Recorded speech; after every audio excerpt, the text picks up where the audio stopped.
Hey guys, it's Kevin Summary for Outlander, Season 1, Episode 10, By the Pricking of My Thumbs, and this episode was amazing. By far the best episode of the season. I'm going to talk about why it was best episode of the season. It furthered a lot of the supporting characters, especially Geiless. It focused a lot more on her, and it gave us a lot more interesting plots. It introduced a really awesome supporting character, and just overall was an amazing episode. And while I really enjoyed last week's episode on Jamie's perspective, it was really nice to get back to Claire's perspective. I know I said last week's episode was the best episode of the season. It really was not. This week's episode definitely was. It was great to get back to Claire's perspective, and we're back to basics, and I love that. Let's just get into this episode because it was amazing.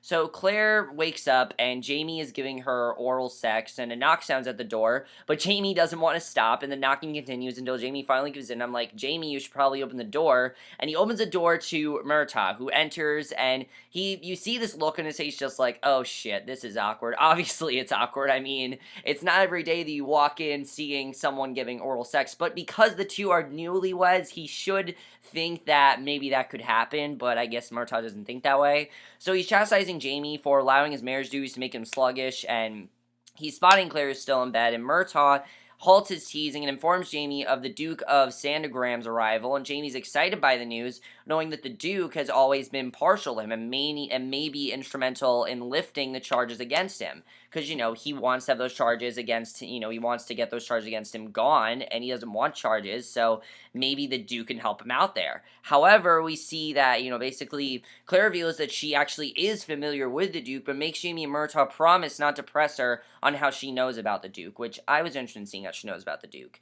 And Jamie assumes she was referring to the Duke's fondness for other men, so basically we find out that the Duke is actually gay, which I thought was interesting that we found that out, because I just thought overall that was kind of interesting that we found out that the Duke was gay, but basically, not only is she talking about that, but she also surprised them both by revealing that the Duke also has connections to Jack, and he could be working for Jack, and that's obviously not good, because if he's working for Jack, he'd probably tell Jack where they are, because obviously, Jack is coming after them. I said before, Jack is gonna get his revenge at some point, okay? Jack's not gonna let this just be like a one-time thing. He's gonna get his revenge on Jamie and Claire, and if they find the Duke, this could end up really badly for them, because they could find the Duke, and basically the Duke could give up their location. It could just end terribly for all of them.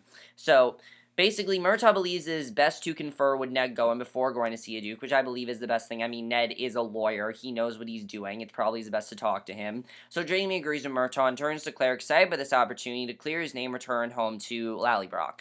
So Murtaugh and Jamie meet with Ned, who informs Jamie there's much to overcome in order to clear his name, since it would be his word against that of a British officer, which obviously would not work. So Ned believes they can use the Duke's connection to Jack to their advantage, and suggests drawing a petition of complaints against Jack of crimes against the Scottish people, including Claire, which honestly, yeah, they could use that. I mean, Claire, Jack did some pretty fucked up stuff to Claire. He tried to rape her. He almost cut her nipple off with a sword. I mean, they can use charges against him. He fought Jamie. He tried to kill him. I mean, he kidnapped Claire. There's so much they could use against him, and basically, if Jamie can convince the Duke to deliver the documents to the Lord President of the court, Jack could face a court-martial or at the very least be reassigned from Scotland.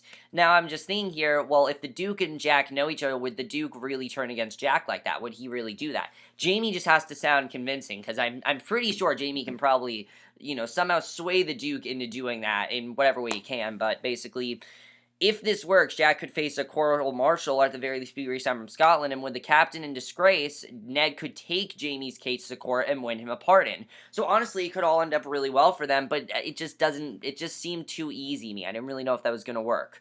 So Claire heads to the kitchen where she finds Leary presenting her grandmother, Mrs. Fitz, a new apron, and obviously Claire's not really happy with Leary right now, and Claire has to speak to Leary alone, and when Mrs. Fitz sees that, I love that Mrs. Fitz is like, goodbye, I have to go, because she knows these two are about to have a smackdown, and this scene was awesome, because Claire tells Leary what she needs to hear. I love what Claire says to Leary.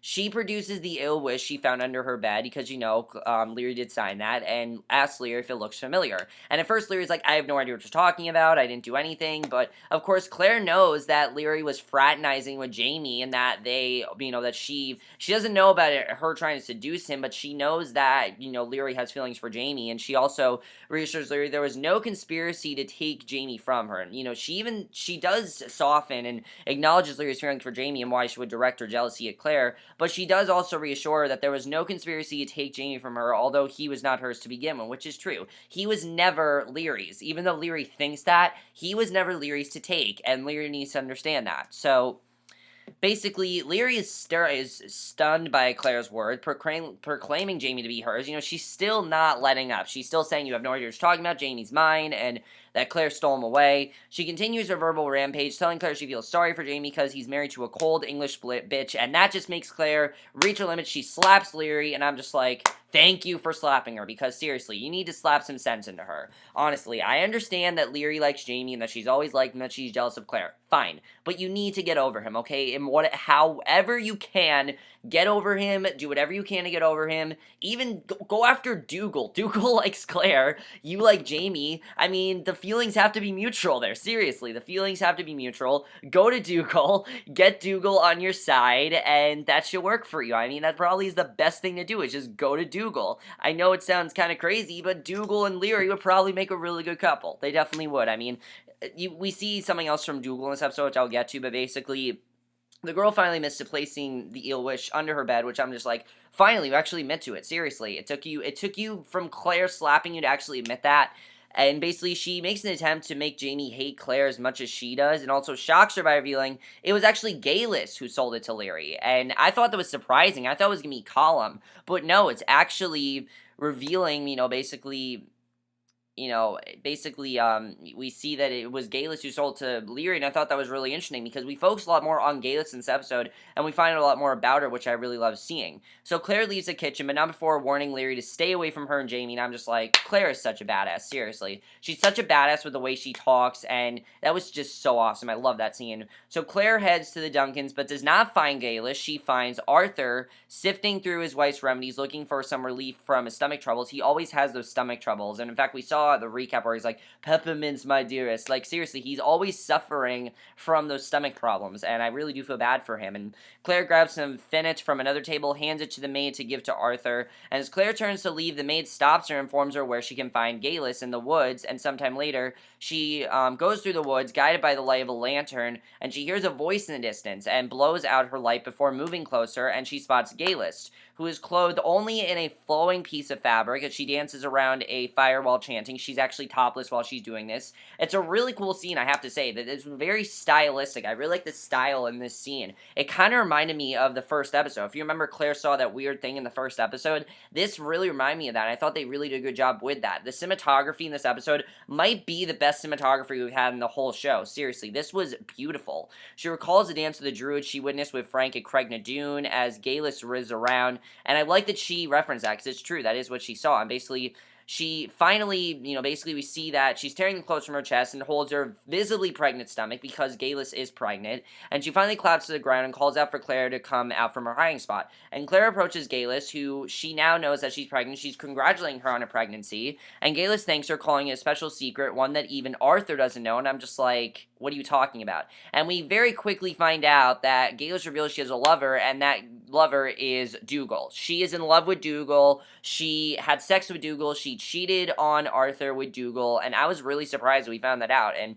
Dougal is her child's father, and basically, she also reveals the ritual that Claire witnessed was her calling on Mother Nature, asking for her and Dougal's freedom. And Claire agrees to keep the baby and what she witnessed a secret, understanding the severity of Geiless' situation, which I was happy she did that. And I really love the bonding between Claire and Geiless. However, Geiless is sounding really shady right now, definitely. Just what Geiless is saying, I just find really interesting what, we find out about Geiless. We found a lot, as I said, we find out a lot more about Geiless in this episode, which I love seeing. So the pair make their way back through the woods as daylight approaches, and Geiless promises promises Claire she had no idea the ill wish she gave Leary was meant for her. She didn't know, that really was meant for Claire and everything, and the only thing I'm wondering is how did that all work out? Like, how did she get that ill wish? What was she told? Like, she doesn't really go into any further detail. She's just sounding really shady, and it just made me think that there's definitely something that Leary and Geiless are hiding. I don't know what it is, but there's definitely something that they're hiding, and I just can't figure it out right now, but there's definitely something else going on there. I just don't know what it is yet.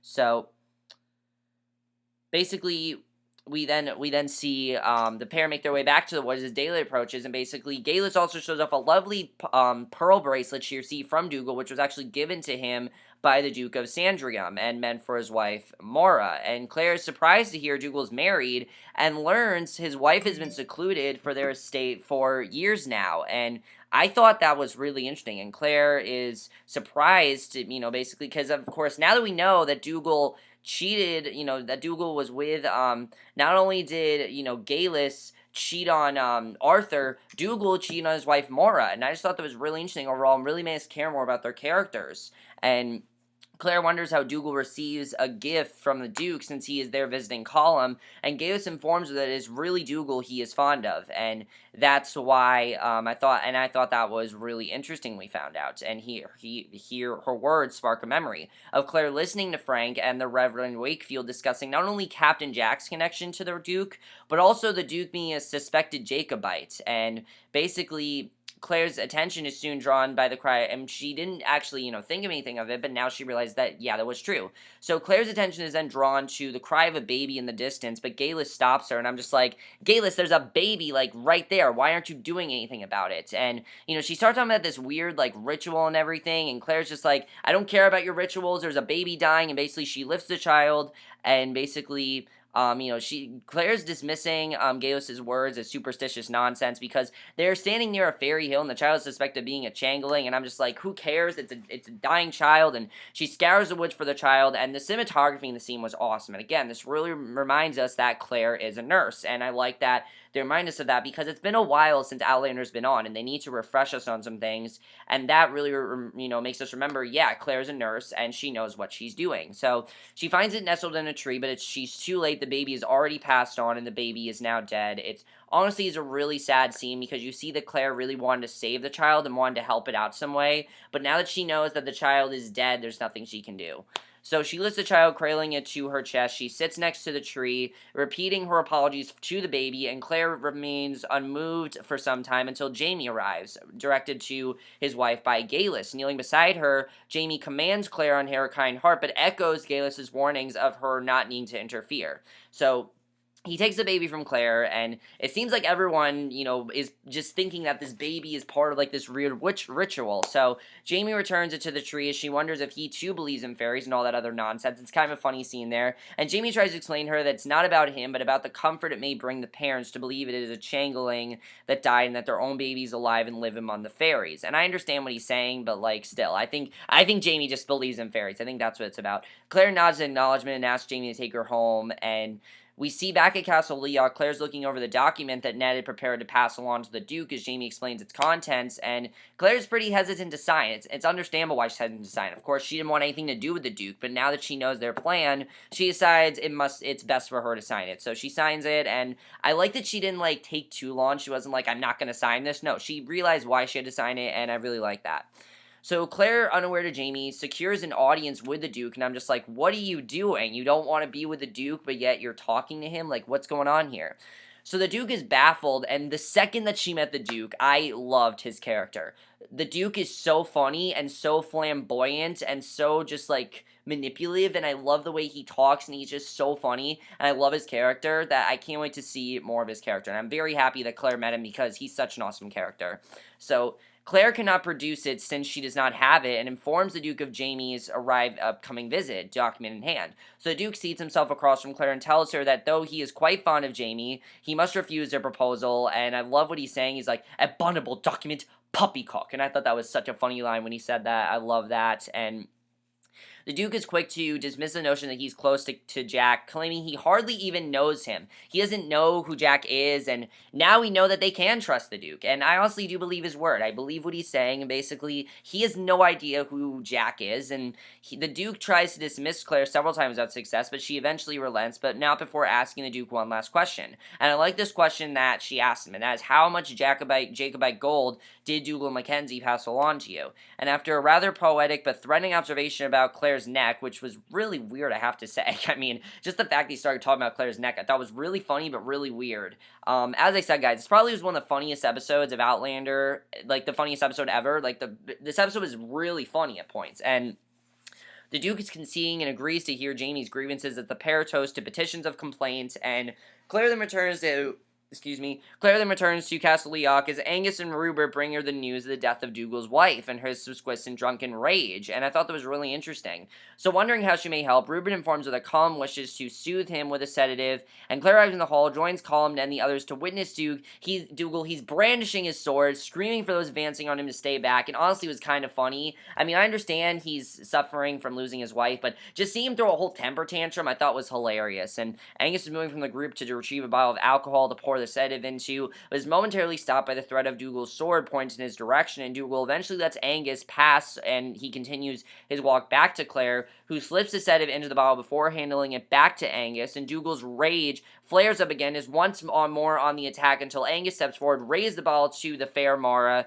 and his words pacify Dougal, who takes the bottle and downs a fair amount to drink, and Dougal begins to feel the effects of the sedative after another long swing and struggles to keep his balance before collapsing on the ground. So Claire rushes over to check on him to make sure he's okay, and Ned tells the other men not to leave Dougal sprawl on the ground, because obviously that's not the best thing to do, and they gather around Dougal, lift him up, begin to carry him from the hall. Before taking his leave, Colm commands them to watch over Dougal, who will be dealt with when he sobers. Because obviously he's drunk right now, it's best to just leave him there, and they'll take care of him later. So I thought that was a really good scene. And I really did feel bad for Dougal, definitely. I mean, I understand that his wife died, but I just thought that the temper tantrum, it was just kind of funny the way they handled it. So we then see Jamie and Murtaugh. We then basically see that in the courtyard, Claire runs into Geiless, who wonders if Claire has heard the news about Dougal's wife, and Geiless is in a celebratory mood, believing her summoning worked, allowing her and Dougal to be together, which is really fucked up, I have to say. I mean, if her summoning was just so she could kill his wife, just so they could be together, it's really weird. And Claire's kind of skeptical, not only that Maura's untimely passing had anything to do with the summoning she witnessed in the woods, but also because Geiless is still married to Arthur, and so it's not exactly going to work. So at this, Geiless simply glances at Claire with a gentle but suspicious hump, take her leave, and then she's just like, hump, whatever, and I'm just like, what is she hiding? There's clearly something else that she plans to do here, and I don't know what it is. So Jamie and Murtaugh arrive at Millwood House to see the Duke as members of the MacDonald clan are leaving, and the Duke, now seated in the chair Claire occupied during her visit, peruses the petition drawn up by Ned as Jamie and Murtaugh stand before him. Putting down the paper, the Duke mused that he had no idea his acquaintance with Randall was such common knowledge, and Murtaugh assures him that not only are they aware of it, but that there is no doubt it is also whispered at your Majesty's court. So the Duke quickly corrects it is their Majesty's court and commands his note-taker to leave the room, and when the three are left alone, the Duke damns Jack for making the cover-up of his misdeeds a full-time occupation, and he agrees to help Jamie, but they must proceed with caution so that the Duke does not harm along with Jack, pulling Jamie aside, and the Duke asks for his favor to be returned in kind and reveals he was challenged to a duel by Andrew MacDonald for an unpaid debt, although he knows there is tension between the two clans, and he wants Jamie to act as his second, assuring him this is an affair of honor, who is shots in exchange, but no harm to the combatants. So I thought that was really interesting.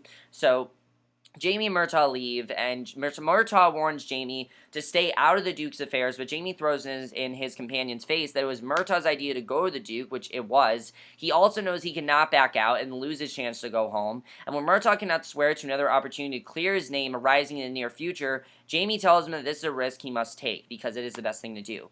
So a celebration begins at Castle Leoch with the Duke staying with Colm and Dougal overlooking the hall, and Claire and Jamie enter and keep to the side as bagpipes begin to play, and a large, beautifully decorated meat pies escort into the hall. It honestly was a beautiful scene. It's placed in front of the Duke, and Colm offers a dagger to his guest, who makes the first ceremonial cut, which is met with applause from the crowd, and Colm raises a glass to the Duke and also toasts to Scotland and the King, to which the Duke has a subdued reaction to. and the feast commences, and Jamie brings Claire over to meet the Duke, who, of course, he's unaware of their earlier meeting, and the pair play along until Claire sends Jamie to fetch her a drink, and when she said that, I'm like, there's something else going on. There definitely. She knows that the Duke is not to be trusted, and there definitely something else he did. So the Duke commands her for her concern, but reminds Claire that he will be in the line of fire, and should anything happen to him, their petition will never reach London. With a smile and slight bow of the head, he leaves Claire to take his place between Colm and Dougal at the table, and I thought there was a lot of tension there, but I definitely really enjoyed that. So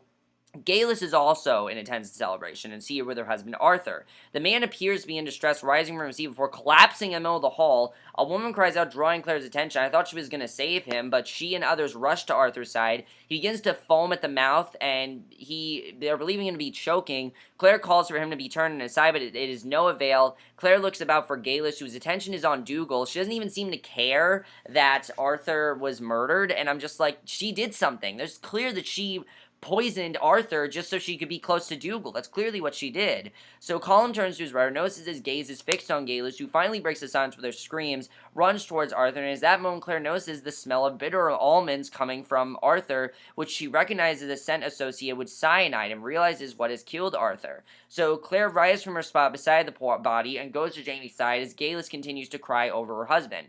And it's pretty clear that she killed Arthur, she just doesn't want to say it right now. So a new day emerges, and Jamie joins the Duke as his residence for the duel with Andrew MacDonald, and basically the MacDonald boys attack Jamie, stabbing him in the side, but he's able to render each one immobile before falling to the ground himself. The Duke approaches Jamie, offers no assistance, implores him to tell Claire his injuries are not the Duke's fault, and I thought that was really interesting, just like the Duke's like, it's not my fault, who cares, I'm not going to help you, and the Duke retrieves the petition of complaint from Jamie's person and leaves him wounded in the field with Andrew MacDonald and his injured sons, and I thought that was honestly a pretty funny scene. I definitely enjoyed that. So, Claire tends to Jamie's wounds in her surgery, but offers nothing more than a stern glance to her husband. He tries to reassure her that there's nothing worth brooding over and that there is cause for celebration since the Duke did take the position, and Claire begins to stitch the wound, torturing Jamie with her quiet anger rather than her usual vocalization of displeasure, and Claire finishes her work as Ned arrives and informs Jamie the Laird wishes to see him. So Ned and Jamie enter Colm's chambers as he's telling Dougal to leave Leoch and return home to tend to his wife's funeral, which is probably the best thing to do, but Dougal realizes he's actually being exiled by Colm, but asserts he will not spurn Geiless with his absence and admits she is carrying his child, which that I thought was amazing that he revealed that to Colm. I didn't think he would, but he did, and clearly Colm knows that they have sexual relations. He knew about their affair. I mean, before he knew that, he seemed to know, so I thought that was really interesting. My question is, who else might know about their affair? I definitely feel like there's other people that know. So Angus, Ruber, and Jamie are also to leave Leoch with Dougal, a command that does not sit well with Jamie. He moves to speak, but is silenced by his uncle's wrath. Obviously, it doesn't help that Jamie didn't listen to Colin before, him wanting to have Jamie take over. And I really do feel bad for him. I mean, he's with Claire. He doesn't want to leave her. And after forcing a nod of acknowledgement from Dougal about his exile, Colin turns on Jamie for his fight with the MacDonalds. Even though Jamie had no wish to fight them and was only there at the Duke's request, he also apologized for disrespecting his uncle and informs Colin that he will no longer be a burden, as he's hopeful he will soon return to Lallybroch. And Colin squelches Jamie's notion of returning home until he has been given permission and is to stay close to Dougal and make sure Colin's orders are obeyed, which will be aided by Claire remaining at Leoch without Jamie, and this just makes Jamie even more upset, because now Claire's going to be there without Jamie, but Colm threatens him should he speak out of turn again, and I honestly felt really bad for Jamie there. Obviously, I felt bad for him, and basically we see that Claire joins Jamie as he prepares his horse for departure and voices her concerns about traveling with an open wound, and Jamie's telling her he's going to be okay, but this makes me really worried because, as we know, something bad is going to happen to Jamie. We saw in the promo that something bad happens to Jamie. Now, when do I think this happens? I don't know, but this just makes me worried because I'm pretty sure for the rest of the season, this is how it's going to be where Jamie and Claire are separated, which I think is honestly really cool. He's been there for Claire all season. To have him separate, I think is going to be really interesting, actually. So Dougal interrupts our goodbyes, wishing to be on the road and away from his brother, and Jamie and Claire kiss, and she implores him to return to her as soon as he can, and it's really sad overall. So sometime later, Claire sits with Mrs. Fitz in the kitchen, tending to another one of her burns, and Mrs. Fitz tries to cheer up Claire, knowing that the separation is not permanent, and Jamie will be soon back in Colum's good graces in Claire's arms, and I really like the advice that she did. I always love how she tries to be a good friend to Claire, and Claire thanks Mrs. Fitz for her kindness as Tamis enters the room and delivers a letter to Claire which contains a simple message from Geiless, and all it says is come quick, and I'm just like, oh shit, what is she about to tell her? Because she's already revealed so much information, what else can she possibly tell her? So, wasting no time, Claire travels to the village and is admitted to Geiless' house by the maid, and Geiless is surprised to see Claire and informs that she did not send the note but invites Claire to stay for dinner, and I'm just like, then who sent the note? So, Geiless is surprised, basically, Claire's not amused by the supposed prank and implores Geiless to pack her things and leave the village, but she refuses because she knows that Geiless did poison Arthur. She knows she did. It's obvious that she did. I mean, just the fact that she was looking at Dougal the whole time and not Arthur, it's pretty obvious that she poisoned Arthur. I mean, it just makes sense. So, Geiless is thankful for the concern, but not worried, even as a loud knock sounds at the door, with the Warren demanding entrance, and the second this happened, I'm like, something bad's gonna happen to Geiless. Geiless disposed of the bottle in Claire's hand, the fire, presumably the poison, and that, that could have been the poison, allows the maid to admit the men at the door, believing Dougal will let no harm come to her or their child. The warden enters the room, quickly restrains Geiless and arrests her for witchcraft, and now we know that Geiless is a witch. She's a witch, and now we know that she can do all these things, and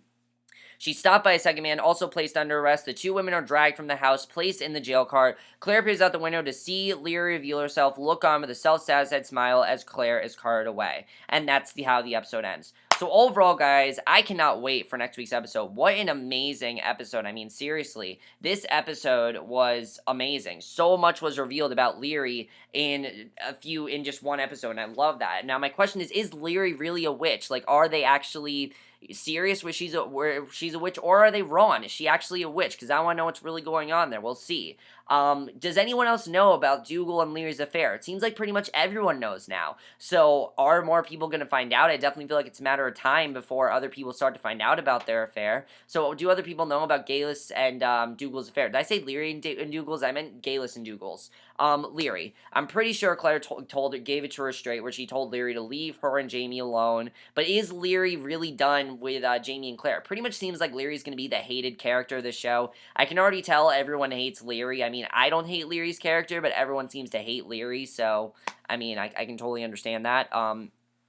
Let's talk about Jamie. Is Jamie going to be separated from Claire for the rest of the season? I kind of feel like that's what's going to happen, is that he's going to be separated from Claire, and Claire's going to have to, survive on her own and basically do what she can to be by herself and things like that, and she's not going to have Jamie by her side, which is really sad, but I definitely feel like that's what's going to happen, and I definitely feel like something bad's going to happen to Jamie. Definitely, Jack is still out there. He's eventually going to find Jamie. He's going to get revenge. Should we trust the Duke? I'm not sure. Now that Claire told the Duke about Jamie and everything, is the Duke going to betray Jamie? I kind of see that happening, but we'll see what happens there overall. I just don't really know what's going to happen. I kind of feel like Dougal and all them, they're going to visit his wife's grave. We'll see how Dougal reacts to that. He didn't seem to have much reaction because he truly loves Geiless, obviously, so he didn't have much reaction to that. So I find that kind of interesting to see what happens there, what's going to happen with Dougal. I see Geiless dying. I don't see Geiless making it out of this. I think that next week is the trial, which looks amazing. I can't wait to see how that works out overall. But next week is the trial of Dougal and Geiless, and I don't feel Geiless is going to make it out of this. I mean, Geiless, if she's a witch, we know what they did to witches back then. If you guys don't know what they did to witches back then, watch Salem. Watch the show Salem. I don't watch Salem, but I know what they did to witches. They basically tortured witches. They killed witches. I mean, if you were a witch back then, you were killed. There's no way Geiless is making it out of this. She really is a witch. She's dying. I'm calling it now. She's going to die next episode, and honestly, I'm fine with that. We know everything we need to know about her character right now. We know pretty much everything we need to know about her character. They gave us so much with her character and that folks know her so much that I'm honestly very worried that she's going to die next episode. But if she dies, I'll be very happy with that. I mean, what she did to her husband is unforgivable. Really, Arthur, she had no right to do that. I understand she loved Dougal, but she had no right to do that, and that was just taking it one step too far. It really was, and I really think that she is going to die next week, but we'll see. But overall, guys, one amazing episode. Absolutely loved it. Best episode of the season. This episode also had a slightly different style to it. Like, I love the scenes with the witches. I really hope we get more of that because that was really cool to see as well. But let me know what you guys saw this episode. Overall, guys, as I said, best episode of the season. I'll see you guys in my next video, which will be for a movie review. So I'll see you guys for that. Okay, bye. Oh, also, guys, I want to quickly point this out. You guys will see that I tweet that Solar Movie is the first 2 episodes of Game of Thrones. There's no way I am watching them before they premiere tomorrow night. I want to watch them live, obviously. I'm not going to watch Seeds of Yesterday over. I'm not going to watch Game of Thrones tonight just so I can watch Seeds of Yesterday live because I'm not going to do that. So if you guys are wondering, I'm not going to do that. But I'll see you guys in the next video. Okay, bye.